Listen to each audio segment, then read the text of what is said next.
Thank you, Jennifer, and it's great to have everybody here.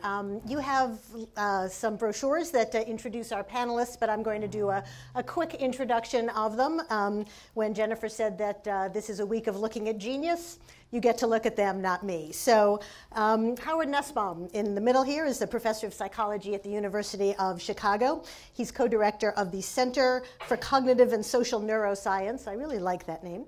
And he's done really fascinating research in speech perception and learning and attention.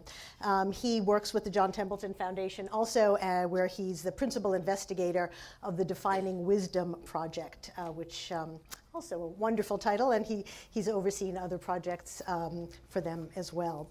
Linda Stone, at the end, spent 20 years in high tech. She's worked at Apple and then in a variety of innovative roles at Microsoft. Not bad places to be, especially in the early days of tech when she was there.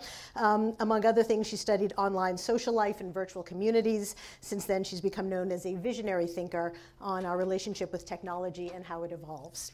And Winifred Gallagher here is a writer who's done a variety of books on subjects from houses to handbags. Most recently, she's been a behavioral science writer. She has two terrific books, which are going to be here later. One is called Wrapped, Attention and the Focused Life, and the latest is called New, Understanding Our Need for Novelty and Change. And she lives in New York and Wyoming, which I just had to say because that just sounds so darn nice.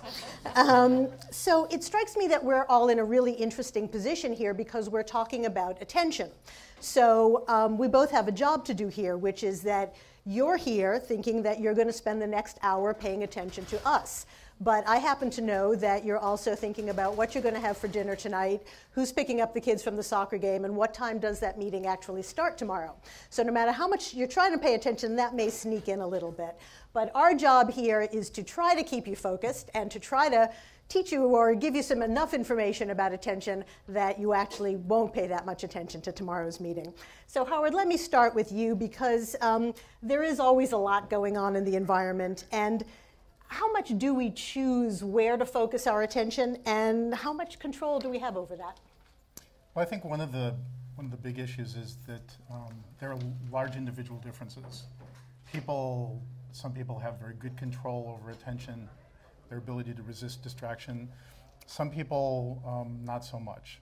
So, and it also depends on state and time and experience, but probably the kind of thing that we don't think about too much is the relationship between what we call working memory and attention.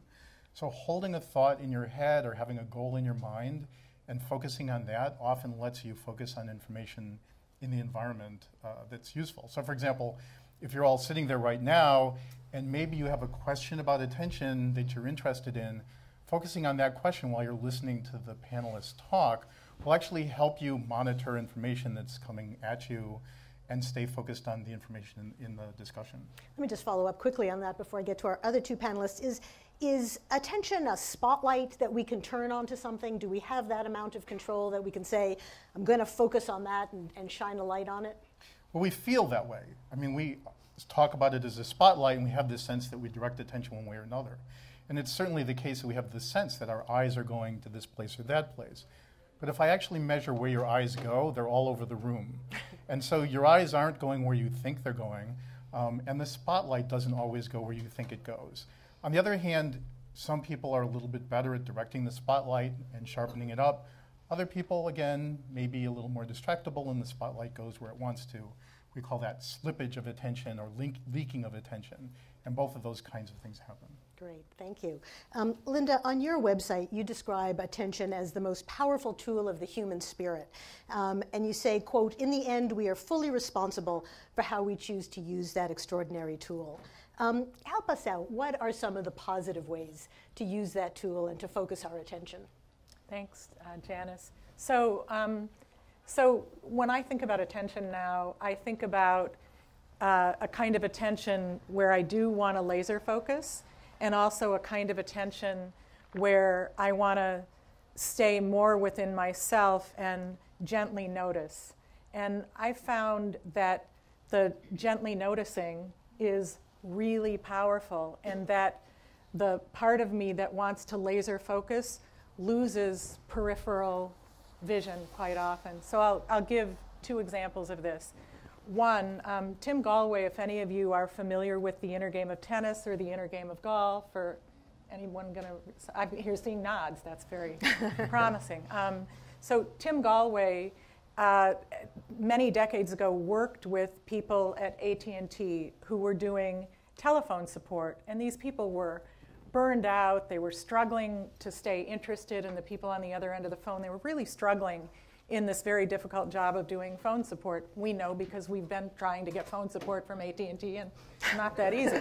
So when he was talking with these people at AT&T, he gave them little devices to shift the way that they were on the phone. He would say, when you're listening to someone, notice how high or how low their voice is. Notice the cadence of their voice. And when the people on the phone did that, they found that it was much easier to stay interested in work and to stay engaged. Too often we think that what we need to do when we want to pay attention is we need to tell ourselves how distracted we are, how we need to pay attention, how we have to get this done.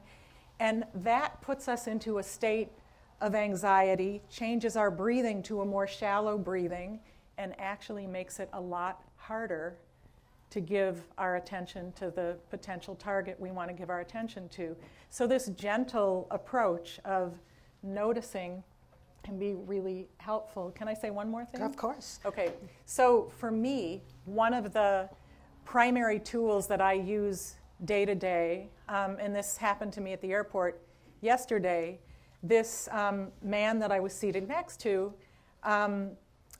wanted to talk, and he was very difficult to understand. And it turned out that he was deaf, and so he was speaking in a way that was that required more of my attention. And I was a little bit anxious about, was I going to miss an announcement to board the flight? I've sprained my knee. I needed to get on a little bit early.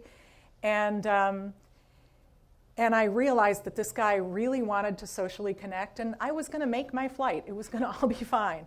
So I looked at him, and this is something that I do a lot when I'm in conversation with people, and I paid attention by making the decision that I was going to notice what I liked about him. And as I was looking at him and talking to him, and I'm now laser focused on you, and I hope you're very comfortable with that, as I was looking at him, I noticed that he had really soft eyes, and that he was really excited about the trip that he was going to take. I could hear that in his voice, even though it was difficult to understand. And it shifted and softened me and opened me up to being able to witness him as another human being who just wanted to socially connect. So when I'm struggling in a conversation, that's one of the first tools that I use. When I'm struggling with something that I need to do, I notice the way the chair feels, the way my feet feel on the floor, or what's working about what I'm doing. It's those positive emotions that help us pay attention, not the bossy mind voice that says, pay attention, do this, finish that, don't get up, finish this, that. So anyway. Wonderful. And I know both Winifred and I have also done some work in positive approaches, and we'll get to more of that in a minute. And Winifred, I know you got into the subject of attention actually a dozen or so years ago from a very personal perspective. Would you mind sharing that with us? Sure. About 11 years ago, I suddenly came down with a very nasty, fairly advanced form of cancer. And the youngest of my 5 kids were just about to start high school. That was like Labor Day weekend. And this came out of the clear blue. I'd done all my mammograms. I did all the good things you're supposed to do, and yet this thing happened to me. So as I was walking back from the doctor's office, by the time I got to the subway stop, I was amazed by the fact that I realized that this thing wanted to move into the center of my awareness and just say, focus on me, focus on me. Now you can only focus on me. You have cancer, cancer, cancer, cancer. And I realized also that I was not going to let that happen, that I was going to spend however long I had left on moving my life forward. I had to get these kids into high school. I had a book contract to fulfill. Christmas was coming. I had an elderly mother and not in good shape that I had to keep an eye on. So I made the decision that after I would do some research, pick the best medical team I could find, and then I just wasn't going to think about any of that stuff anymore. I was going to think about living my life and moving forward with my life. And kind of to my surprise, it worked really well. It worked really well. That year, and I had a year of really draconian treatment, some of them daily, and it was by no means the worst year of my life. And in many ways, because we can pay attention to good and bad things at the same time, in many ways it was a very beautiful year. So the fact that this worked, that I could just shift, for example, if I got up in the morning and I didn't feel very well, which I didn't, I could say, I feel really lousy, I'm going to lie in bed, you know, everybody should feel sorry for me, this really sucks. Or I can walk across the hall and sit down at my desk and start working on my book. And as soon as I did that, you know, 10 minutes later, I would in fact be feeling a whole lot better. So just doing this every day made me think, there's really something to this attention stuff. William James was right. William James was right, who said, our greatest weapon against stress is the ability to choose one thought rather than another. So that most of my books have been about behavioral science. That's my background. So I said, I'm going to look into this attention research, and that's how RAPT came to be. That's great. And you know, since I've just spent a year looking into gratitude, it's the same concept of reframing things, of thinking about things in a different way. And is it your sense that you can take that step if you're upset, if you're depressed, if you're down, that you can turn your attention to something else, just concentrate on doing that? I found that it was much more than I thought. Mm-hmm. I mean, of course, the day that I got the diagnosis was by no means the happiest day of my life. I was not happy about it. Mm-hmm. We can't always be happy, right? But we can, much more than we think, focus on something that makes us feel and function well rather than badly. Great. So that is kind of my definition of happiness. If you're able to function on things that make you feel and function well, that's happy as far as I'm concerned. No, that's terrific. That's a great tool of attention in a positive psychology way. Howard, let me go to a little different subject with you on this. I want to talk a little bit about whether we can train ourselves to have better attention, and sort of picking up on what Winifred and Linda have just been saying. You know, we've all found ourselves in the position where we get in the car and we mean to go to the post office, but somehow we end up at the grocery store. Or we really think we're standing on the uptown subway platform, but somehow they announce that it's a downtown train. What's going on there, and what can we do about it? So that's something that attention researchers refer to as a zombie behavior, that you sort of go through life doing lots of things, and your very routines are established in a certain kind of way, and you don't pay attention to them the way that you do, shall we say, novel things. And so let's say you want to go to a play, and half of the route overlaps with the way you go to work every day. You could find yourself at work because you're having a conversation with somebody else, and you forget to take the right turn that you need to. You're obviously not running people over on the street, so I think it's wrong to say that you're not paying attention. You're definitely paying attention, but the level to which you're monitoring what goes on is reduced compared to these more novel and demanding circumstances. So I think those kinds of issues reflect the notion that attention is really graded. It's not really all or one thing, and in that respect, we can all become a little more attentive, and every time we strive to do exactly what Winifred said, that is, to focus on something else, we strengthen the muscle of attention. We're sort of working the process. And when you work the process, it's like any other kind of practice. It's a skill. And as you develop that skill, you get more facility with it. Your ability to switch modes of thought, to shift perspectives. So there's research out in the world that's very interesting, that work by Green and Bevelier, that shows that if you play a first-person shooter video game, you actually increase attention compared to somebody who plays a puzzle. People who do habitual meditation increase their ability to control attention. So there are sets of practices that we engage in, and these practices can strengthen that muscle of attention, whether it's the part that allows you to deflect or not be distracted by irrelevant information, the part that requires you to focus in or open up attention or to shift attention. All of those things are control processes, and they're all basically skills. Great. You know, psychologists talk about the concept of flow, where you're so involved in something, whether it's running a race or painting a picture, that your time goes by, you're not thinking about anything else, you're fully involved in that. Linda, I know you've thought about ways of embodying attention so that perhaps you get into that flow state. Can you tell us a little bit about how one might do that?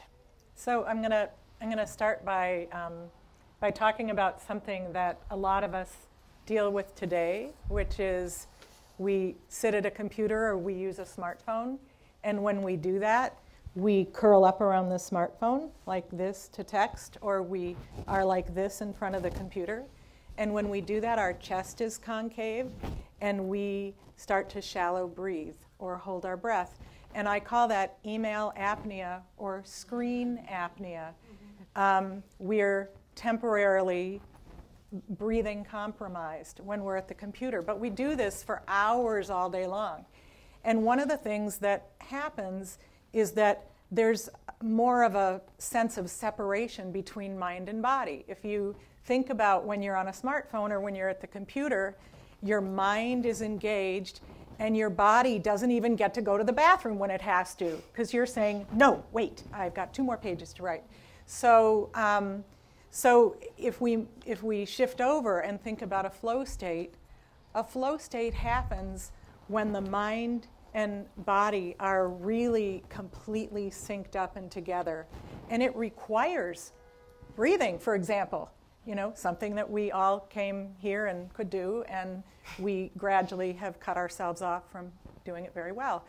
And there are a number of different activities. I used to think that the way to get our attention back when we're working on technology and to get our breath back was maybe to learn breathing techniques or use some of these phone apps that monitor your breathing and help you slow it down and do more diaphragmatic breathing. And I learned over the last few years that often you don't transfer that context to the context of a computer. So get this. It turns out that ballroom dancing and tango are awesome. And so is singing and doing voice lessons, because you're breathing in context with an activity that's bringing you deeply into the present moment. So when you're ballroom dancing, the music and the movement syncs up with the natural rhythm of the body.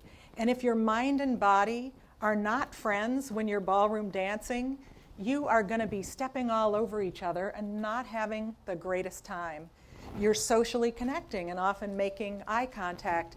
When you're dancing well, you're not thinking really. I mean, your body sort of is sliding into the movement. So that, it turns out that people who sing and who do performance dance and performance singing, they don't have email apnea. It was very interesting to notice who does and doesn't get it. It also turns out that 76% reduce risk of Alzheimer's and dementia for people who ballroom dance. So who's going to sign up for a class in ballroom dancing? Because it's a very powerful, and we don't think of it as a direct, we think directly, I'm going to learn how to do a breathing technique and that's going to help me.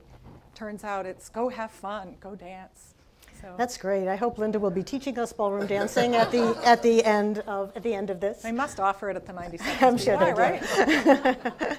On a slightly different topic, Winifred, in your book, you talk about at one point. There's a very famous gorilla experiment. You probably know this. There's a video that you can actually find online. And stop me if I get this wrong. It's a few people in white jerseys and some in black jerseys who are playing basketball. And the people who are watching the video are told to count the number of times the people in the white jerseys pass to each other. And you focus on doing that. In the middle of the video, a person in a gorilla suit comes out, stands in the middle of the screen, does that, goes like that, and walks off the video.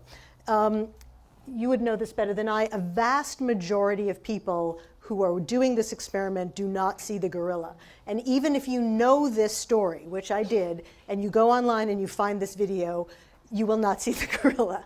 I mean, I was stunned at what happens there. So Yeah, you can't believe it. Tell us a little bit about that and give us a perspective on what it means. Good, To me, bad, what it really otherwise. means is the incredible subjectivity of human experience.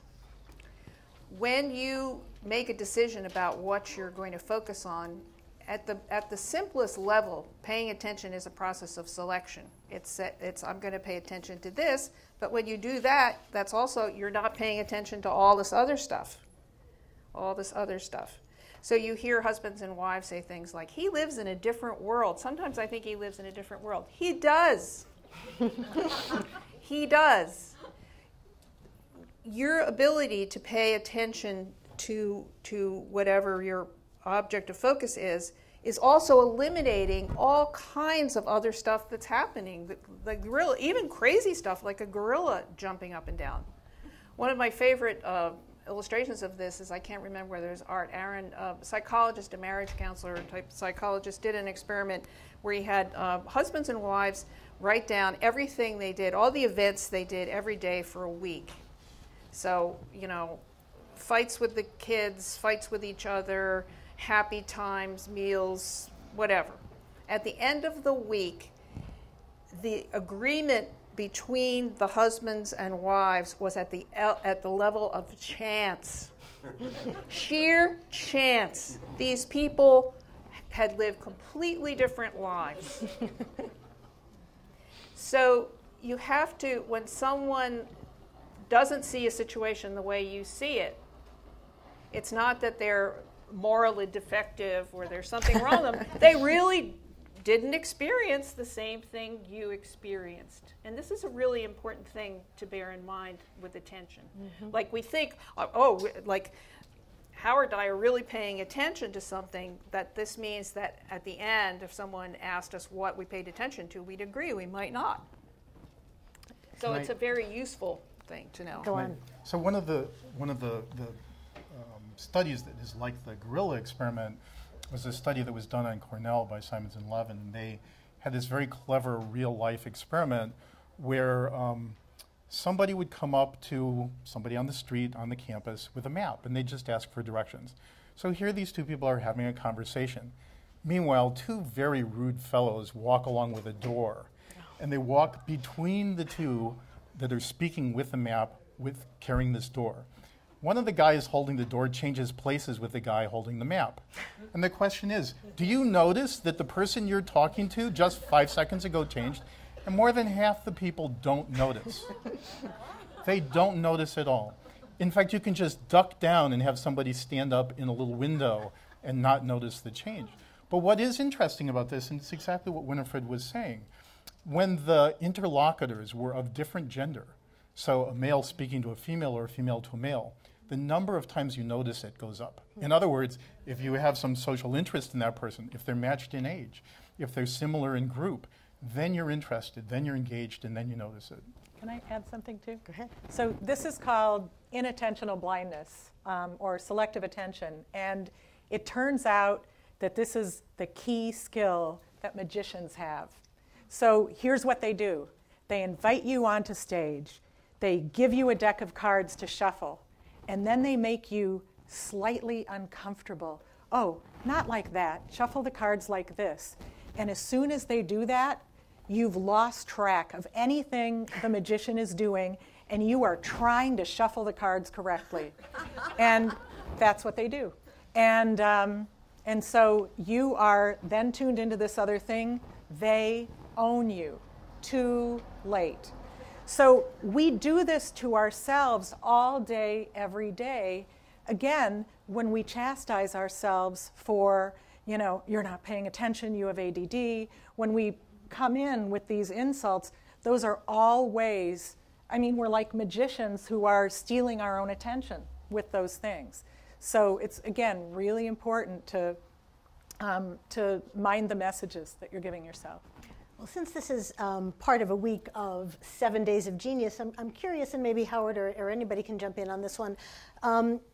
when you're not focused, or back to the gorilla experiment or your drawer experiment, when you're looking at one thing and not seeing another thing, I don't mean to put a value judgment on it, but I will. Is that good or bad? Is that a way to become smarter, to become more of a genius? I said before, Sherlock Holmes saw things that other people don't, but we always want our kids to focus on what they're supposed to, and then when we're adults, we're told to think outside of the box. So, how do you blend those? So I think it was a genius who said, "Chance favors the prepared mind." And in those circumstances, the notion of preparation is both to look for things that are surprising and to look for things that are expected. Now, the things that are surprising are typically hard to find unless you know the ways in which you can be surprised. So one of the ways in which people are genius in using attention is looking for the unusual. In other words, you set yourself to look for the unusual. And in fact, geniuses often spot the unusual in the usual.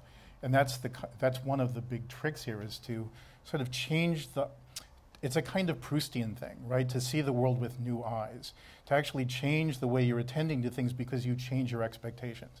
And in order to do that, you have to be reflective. You have to think about how you're changing the way you're approaching a problem. But that's something that we can all work on a little bit. When you're using your own particular genius, I don't think we have to just talk about Einstein or people like that.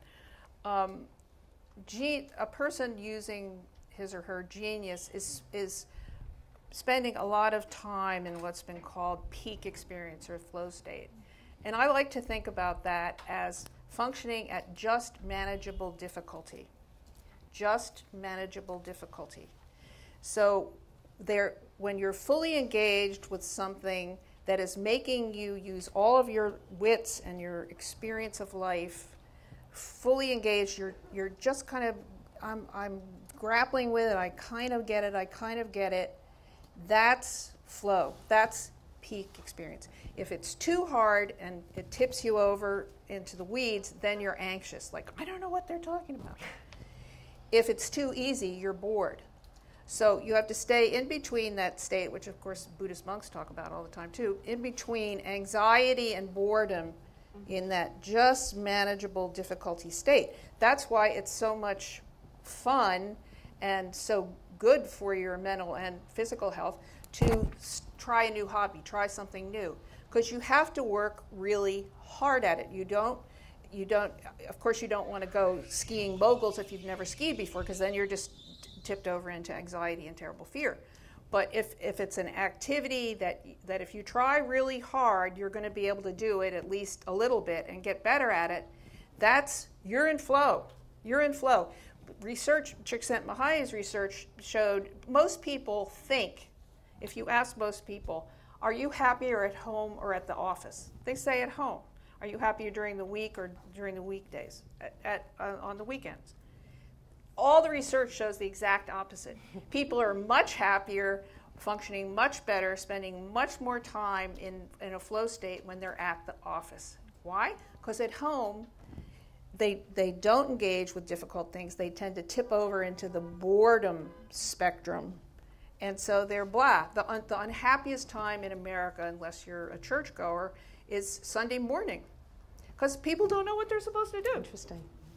So one other bit here. Is anyone familiar with McClintock's work on jumping genes? She won a Nobel Prize for studying corn and jumping genes. So, okay. What she did, a lot of scientists, when they approach something, they have a hypothesis, and they're like this, looking to see true or false, this hypothesis. McClintock watched corn for 20 years, ultimately won a Nobel Prize, but she watched corn. No beliefs, just was watching the corn. So she suspended disbelief, observed the corn, and therefore, with this sense of openness, was able to notice things that other scientists initially ridiculed her for, and then she ultimately won a Nobel Prize, did very important work. A friend of mine is in the military, and he flies drones. He has won prizes for having the most accurate attention during this process, he describes the kind of attention he uses as a kind of relaxed presence, where he stays present and aware of the larger field, whereas a lot of his colleagues who are so nervous about hitting the wrong target become vigilant and stressed. And in that state, they end up missing things and having hits that are not accurate. Amashit Jha, an attention researcher at the University of Pennsylvania, has done a lot of work on attention and people who meditate. And she's mostly not dealing with people who are, it's not like real spiritual or anything. It's just, sitting down, breathing in, breathing out kind of thing. And she finds that there's that kind of attentional focus, and that will improve your attention. If you sit down and spend a half an hour every day focusing on something simple like a mantra or breathing in, it will increase your power of attention. But she also is beginning to study a group of meditators who, instead of narrowing their attention, open it up, take the filters off, and sit there quietly and just pay attention to all the noises and the lights and the sounds and the things, the ambience of the room, which is a different kind of attention. It's sort of what Linda was talking about. And they too improved very much. So it's just, I think William James would say it doesn't make any difference what you pay attention to, just so you're paying attention to something and not the usual baloney that's cycling around in your head. Interesting. I think that's a really important point, that the exercise of attention, whether it's to open up or to focus in, where you are engaged in trying to regulate and then get feedback about the attentional process, is something that strengthens our ability to make use of attention. That plus holding things in mind and taking sort of charge of the attentional process. So one of the things that we study is the ability of people to perceive patterns in noise where the patterns don't really exist. And one of the things and in fact, we can find patterns of noise that have certain relationships to things that people could recognize, like a song. One of the things we've discovered is that if you hypnotize somebody, which is a hypnagogic state, like being nearly asleep or something like meditation, they report exactly that same kind of situation. They report being openly aware but not distracted. So the things that are going on around them are no longer distractions, and their ability to detect information goes up 100%. So it was quite a surprise for us. But people like Amir Raz at McGill talk about hypnosis as a state of attention, of heightened attention. We don't understand it yet, but one can practice these things like meditation and get more control over the attentional process. Howard, just to follow up on that, how does attention affect our ability to learn things? So attention's critical to our ability to learn things. One of the things we study in our laboratory is the way people can learn things as adults that they're not supposed to, that there's a critical period for. So having perfect pitch, for example, hearing a piano key played and then naming the note, it's supposed to be something you can only get as a kid. Some people maybe with the right genetic endowment and early musical training. But we've been able to, this is work by a graduate student and postdoc in my lab, Steve Van Hedger and Shannon Heald. They've been able to train people to have absolute pitch. And what determines that, train them as adults, what determines that is their ability to have working memory and attention. In other words, those things that we're talking about as tools allow them to learn the association of musical notes with the names of those notes, and then furthermore, they can generalize. So having learned a set of notes in one particular octave, they can name notes in any octave. And they look just like anybody with real perfect pitch, even though they started in their late 20s. Linda, we can't talk about attention without talking about technology a little bit. And you coined the term a long time ago, continuous partial attention, which is a wonderful phrase. Tell us a little bit what that means and how the technology that we all use every day affects that. So it was 1997, and I was adjunct faculty at NYU in the Interactive Telecommunications program. And I was also an executive at Microsoft, and I was coming out to facilitate an independent study. And at Microsoft, everybody had two screens. On one screen, only email. On the other screen, only their spreadsheet or word processing document. And then I would get to NYU, where all these 20-somethings were working on their graduate degree. And they would have 6 devices in 1997, and they would have 5, 6, 7 tiled windows. And I thought, oh my God, Microsoft still thinks it owns people's attention on the screen for productivity. But in the world of communication, that is just not true, because what all these kids were doing was looking for the highest order bit. What's the highest priority in terms of the best opportunity in any given moment?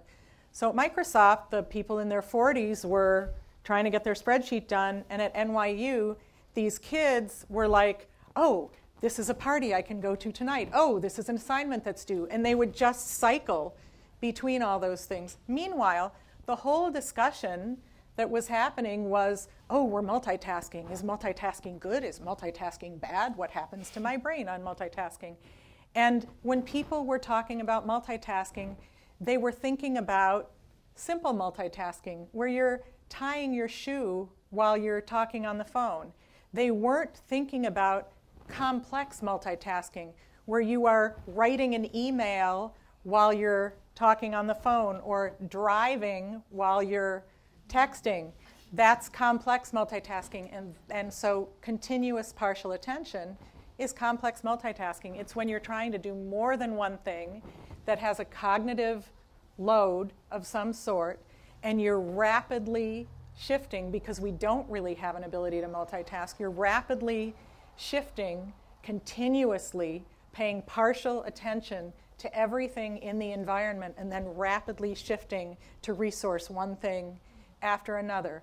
And what we really started doing was continuously paying continuous partial attention, which causes this state of anxiety, overwhelm, stress. So, you know, if someone's doing that and you say, how do you feel? They say, I don't know how I feel. Don't ask, you know, because they're not breathing, they're holding their breath, and they're so busy trying to keep up with everything around them that they're missing everything. It's So funny. go ahead. It's funny what you were saying about Microsoft, because I remember I went to give a talk at Microsoft, and Eric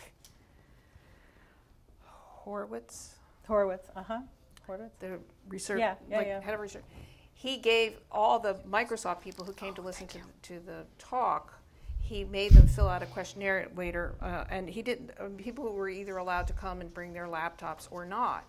And afterwards, he gave them a quiz that was based on very simple questions about my speech, nothing difficult.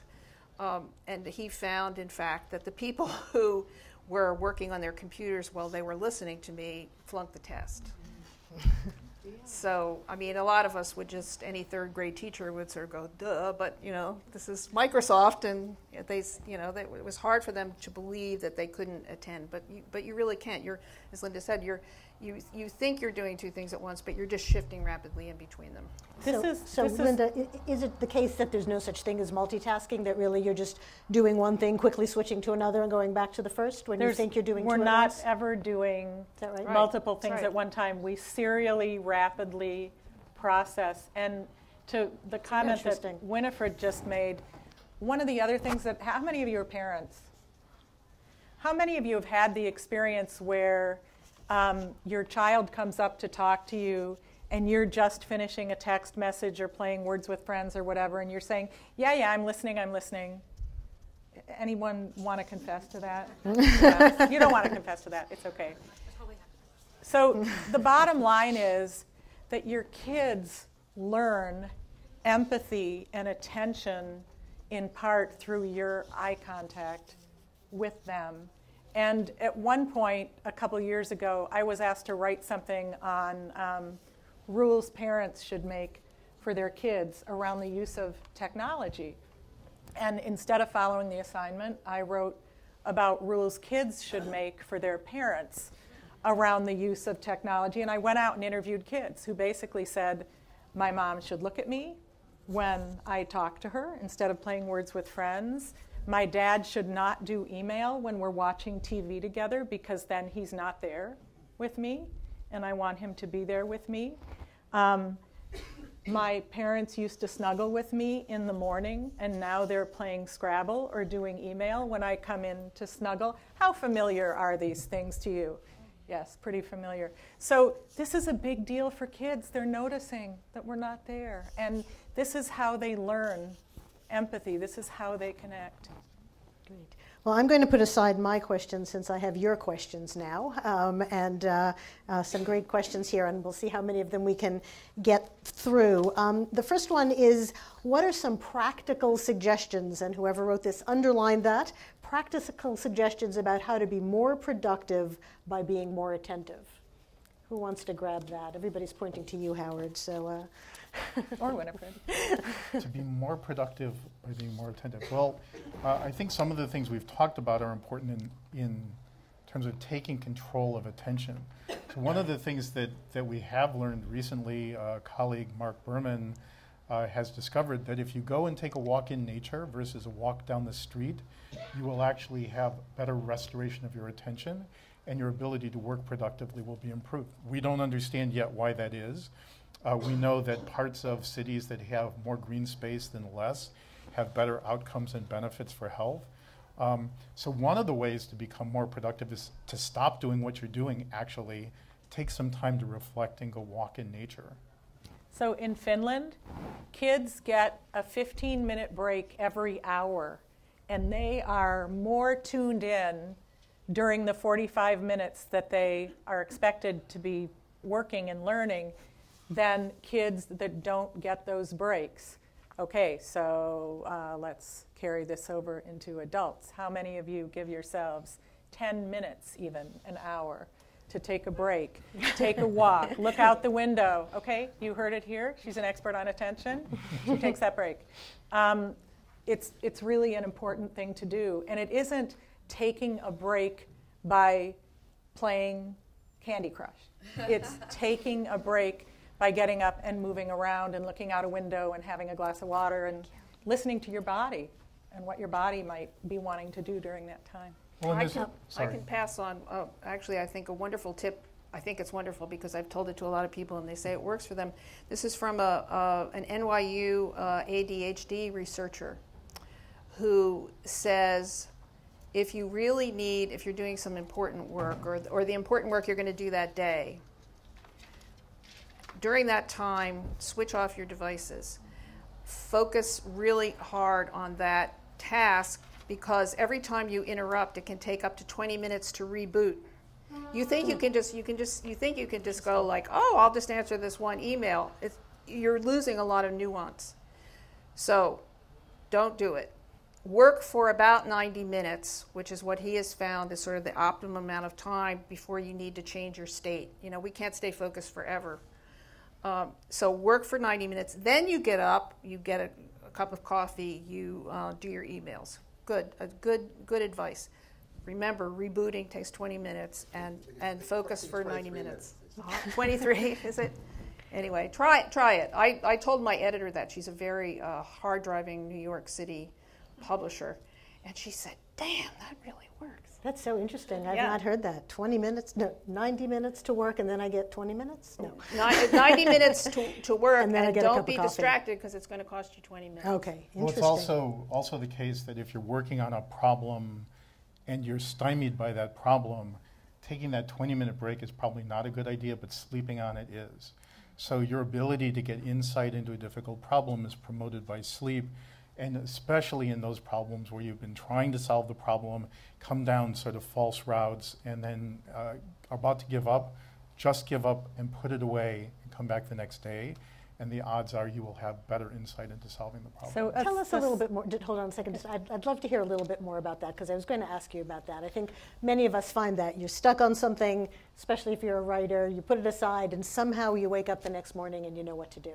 What's going on? So one of the things that we've learned in studying sleep and memory is that sleep seems to operate by changing the structures of memory. So over the course of a day, let's say you learn something in the morning, you encounter lots of stuff during the day, you actually forget about half of what you've learned in the morning by the end of the day. What sleep seems to do is it seems to reduce the interference of that stuff that happened during the day. And what Tim Braun, a student with Dan Margoliash and myself discovered by studying birds and learning tasks, because we couldn't actually do it in humans, is that the interfering material gets consolidated as well. It just goes into a different place with a different form.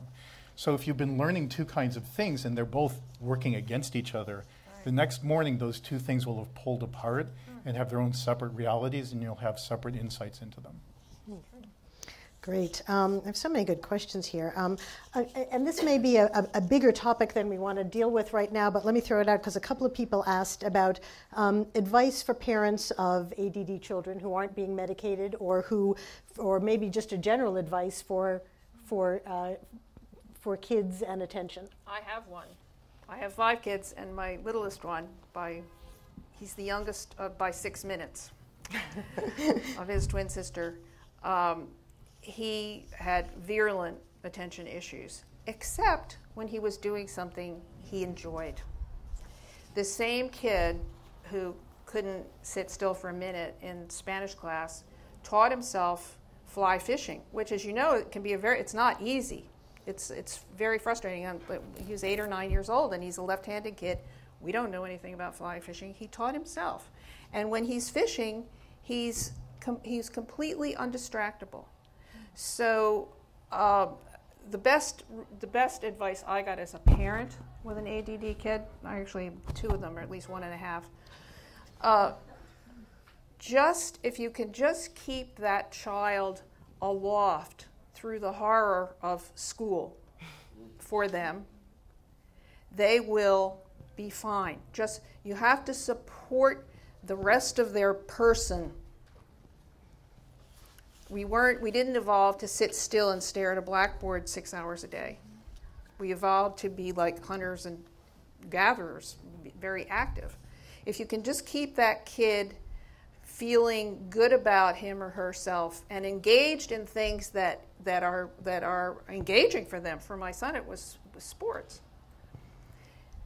Once they're out of the nightmare of school, they'll do fine. And this kid that I promise you, I used to say, please, just let him graduate high school. Just let him graduate college. He is now,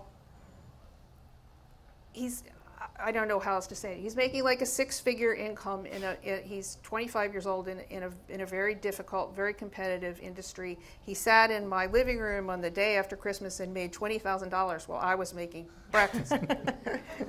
I can't tell you how good that advice was, because somehow it took a village. We had the tutors and the ADD doctor and the private school. We did the whole thing. But if you can just keep it afloat, keep the kid feeling good about him or herself, these kids can be dynamite.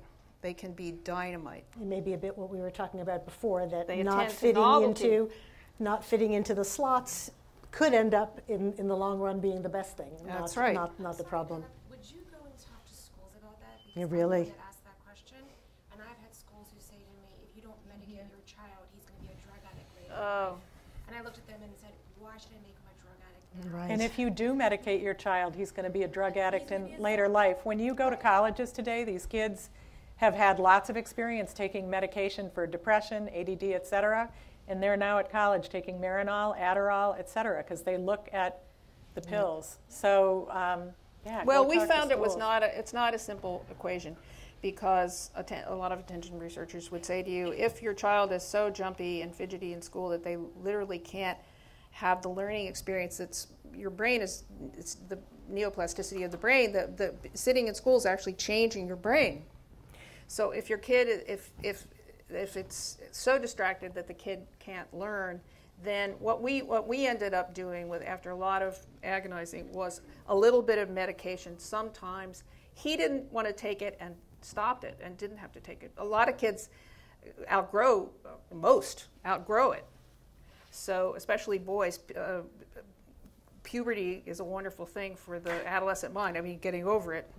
Brain maturation is a wonderful thing for boys. So there's this amazing piece of software that you can download and experiment with, and if you like it, you can subscribe to it. It's called focusatwill.com, and these are neuroscientists who got together with a composer, and they curated a library of music that people claim has supported them in managing their attention. So there's no vocals, there's no real emotional content.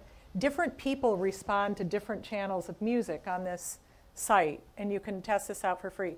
There is an ADHD channel on that site, and people literally have written in and said, wow, I'm off medication, this is great, I put this on, it really helps me. I listen to that station for 10 seconds and I feel like I'm going to become a shooter, a really dangerous shooter, because it's like this. But for people with ADHD, there's something about that that syncs with whatever's going on rhythmically in their world. I mean, give me the Baroque, I'm good with that. Or the classical, much better with that. So also, activities like dancing, singing, that help you breathe, stay in your body. There are a lot of osteopaths that work with kids with ADD, and they're doing cranial sacral and other things to help the kids get back in their body, because there's typically a very high anxiety state happening at the same time. Great. One more, and I think this is sort of the opposite end of the spectrum from the kids. Somebody asked, how does attention affect losing an item like keys, books, or an object? Anybody want to handle that? You have to pay attention to it if you want to remember it. The reason why you can't remember the lady's name that you just met is because you weren't paying attention to it when she told it to you, right? You've got to pay attention if you want. You can't remember something that you didn't attend to. Very useful, simple advice. And one of the things that we've learned is that we think of attention, that is casting our attention out in the world, as one kind of thing, and we think of what goes on in our head as like separate from attention. But research suggests it's the same mechanism. And so once you hear that name, you need to sort of rehearse it, because that's part of attention. So it's those kinds of losses, they differ between individuals. For example, certain kinds of medication increase them or decrease them, actually. But the solution to all of those are things like external memory aids. Writing things down is very helpful. And just the writing down. You don't have to hold the book with you. The act of writing it down is another kind of encoding of that information. It focuses you for a moment, and it helps retain information. And before we lose your attention, I will do one last question, which wraps back up around to the technology, which was about how do computers, iPhones, help or hinder attention? And I think we've all been in the position where we think we're doing great work on the computer, and we discover that actually we have just spent the last half hour looking at red carpet pictures from the Oscars. Which, as I explained to Howard, was exactly what I ended up doing when I first Googled him, and he insisted that I did not find him on the red carpet. But so any final words about computers, iPhones, and other technology in terms of attention? Do you want to comment? You can all answer. I mean, so the first thing I would say about that is, this is part of the problem of exercising one's control over attention. So making choices, holding to those choices, not criticizing yourself for not doing it, but exercising it. So trying it a little bit and then doing it a little bit more. One of the issues here is distractibility and your ability to sort of hold on to your goal. If you can hold on to your goal, you will easily move away from the red carpet boring pictures to something more exciting like the Grammys or something. So the whole issue here is really to be able to hold a goal in mind and to learn to do it. And when you don't succeed, as Linda says, you definitely don't want to chastise yourself, because that'll make it harder the next time. So the other thing that happens when you have email apnea or screen apnea and you're holding your breath, that is the thing that you do when you're being chased by a tiger. You hold your breath, or when you're scared, you hold your breath so that you can be hypervigilant, hyper alert. Your body goes into fight or flight. All your resources go to your limbs, and you are tuned in this very directed way. Is there danger? Well, when we have email apnea or screen apnea, we're sitting at our computers, or we're with our cell phone, and we're having this stress response, this vigilance, because we're holding our breath. And it's sort of like all dressed up with nowhere to go. We're not burning off those stress resources. Well, what happens when your breathing is compromised, you're in this vigilant state of fight or flight, what happens is that you start to perseverate on a behavior. So that means you start to repeat the behavior. So it's hard to tear yourself away from your cell phone. So then you start going between email, Candy Crush, and the Huffington Post, or whatever. But you can't take your eyes off that cell phone, and you're in this state where you are breath holding and vigilantly checking your little universe that you've created for yourself. So again, notice your feet on the floor. Notice where your breathing is in your body. Is your breathing mostly up here in your throat? Is it a little lower? Notice something around you that is beautiful. I mean, that's another thing that I do for myself. If I'm nervous in a situation, I'll start looking around the room and I'll notice the shape of something.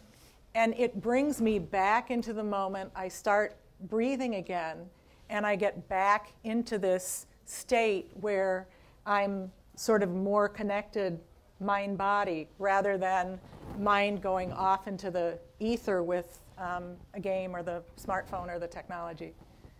I think the real problem with these devices is that we are the novelty-seeking species of all species on Earth. Most, you know this if you have animals, especially if you encounter wild animals like we do in Wyoming, they don't like novelty because novelty carries a lot of risk as well as reward, and most species are going to avoid it.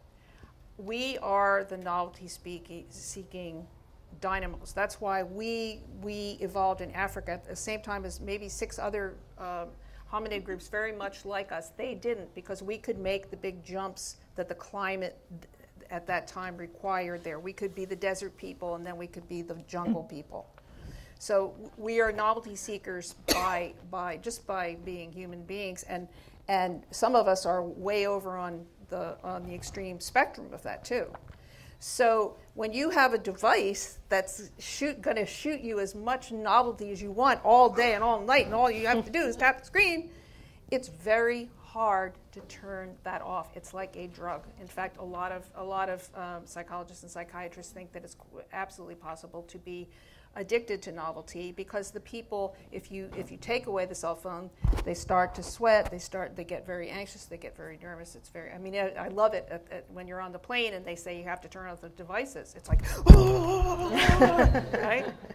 So you have to remember these things have an intrinsic appeal to you simply because you're a human being. But remember, they work for you. You do not work for them. Just because they're there and they're beeping, you don't have to engage. Great. Well, you know, we have some wonderful questions left about mindful eating and about Adderall and about all sorts of things, and about writer's block. So I am going to certainly be here discussing that with the panel. Anybody who would like to hang out and come talk to us, we'll stay around for a little bit. Winifred's wonderful books are there if anybody would like to buy them. I read both of them, and they are terrific. I can promise you that. You have been a wonderful and extremely attentive audience, and we appreciate that. Linda, Howard, and Winifred, warm thanks to you. And thank you.